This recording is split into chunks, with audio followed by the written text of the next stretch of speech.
Hey everyone, and welcome. So, have you ever had one of those light bulb ideas and thought, hey, could this actually be a business? If so, you've come to the right place. Today, we are going to break down the entire entrepreneurial blueprint, from that very first spark of an idea all the way to making a real, tangible impact on the world. I mean, this is the million-dollar question, right? We all have that friend with a notebook full of brilliant ideas, but only a tiny fraction of people ever manage to turn those ideas into an actual, thriving company. So what is the secret sauce? What's that magic ingredient? Well, before we can get into that, we need to be on the same page about what we're even talking about. So yeah, first things first. Let's build a solid foundation here. When we throw around this word entrepreneurship, what does it actually mean? Okay, so here's the formal textbook definition, and I want you to focus on one key phrase here: without regard to resources they currently control. Now that is a game changer. It means entrepreneurship isn't about what you have. It's not about the money in your bank or the team you start with. It's about seeing an opportunity and just having that grit, that tenacity to go find the resources you need as you go. Now, I really love this take from Fred Wilson because it's so much more practical. He calls it an art. And that's because it's not just a science with a fixed formula. It's about being a creator, taking something that's totally intangible, just an idea in your head, and skillfully building a real, living, breathing business around it. At the end of the day, it's all about execution. So the risks are high, right? Why on earth would anyone choose this path? What's the real driving force that makes someone wake up one day and say, you know what, I'm going to build something from absolute scratch? And what's so fascinating is when you look at the data, yeah, financial rewards are in the mix, of course they are, but they are not the main event, not even close. The two biggest drivers, by far, are the desire for autonomy, to be your own boss, and that deep, burning passion to just pursue your own ideas. It's about having control and the freedom to create, way more than it's just about the cash. Okay, this brings us to what I think is the most crucial piece of the puzzle. Because honestly, more than the idea, more than the funding, success so often boils down to the person driving the business and the specific mindset they bring to the table every single day. Just take a second and look at this number, 75%. That is the estimated failure rate for new startups. That's staggering, right? 3 out of every 4. And that number, right there, shows you exactly why having the right mindset isn't just a nice to have, it's a matter of survival. So what does this survival mindset actually look like?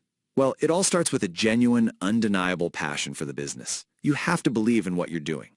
From there, you need an almost obsession on your product, and more importantly, your customer.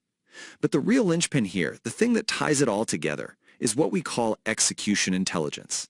That's the rare skill of actually turning a grand vision into a real, viable business. And believe me, that is the hardest part. And this right here, this gets to the absolute heart of it all. See, for most of us, failure feels like an endpoint. It's the wall we hit. But for a successful entrepreneur, failure is just a data point. It's feedback. They don't just tolerate it. They kind of expect it. They use it as a chance to learn, to pivot, to get better. And that resilience, that comfort with failure, is what separates them from that 75%. All right, let's have some fun with this next part. The world of entrepreneurship is just packed with cliches and myths. It is time to set the record straight on a few of these. First one up, the idea that you're either born an entrepreneur or you're not. Well, the research on this is crystal clear. It's just not true.